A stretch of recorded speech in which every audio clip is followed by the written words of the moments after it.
fost odată ca-n povești, a fost în România o gașcă mare de golani în ce-au alungat sclavia.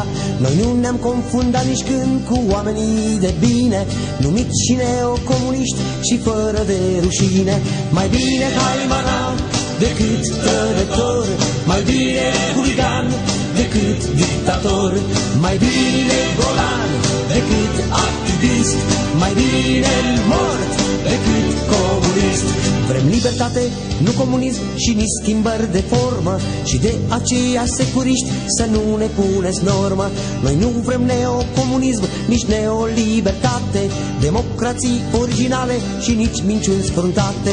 Mai bine haimana decât trădător, mai bine huligan decât dictator, mai bine golan decât activist, mai bine mort decât comunist.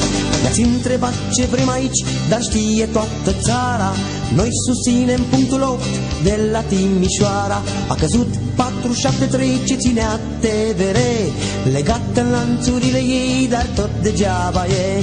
Mai bine haimana decât trădător, mai bine huligan decât dictator, mai bine golan decât activist, mai bine mort decât comunist. Alegeri fără comuniști, fără nomenclatură, și nu vă temeți de golani fără coloratură. Din cei care au murit aici ne-am reîntors năluci, să nu mai fie cum a fost măcelul de atunci.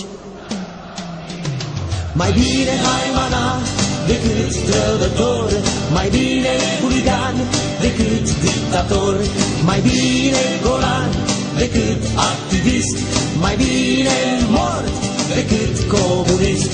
Mai bine haimana decât trădător, mai bine huligan decât dictator, mai bine golan decât activist, mai bine mort decât comunist. Mai bine haimana decât trădător, mai bine huligan decât dictator, mai bine golan decât activist, mai bine mort decât comunist.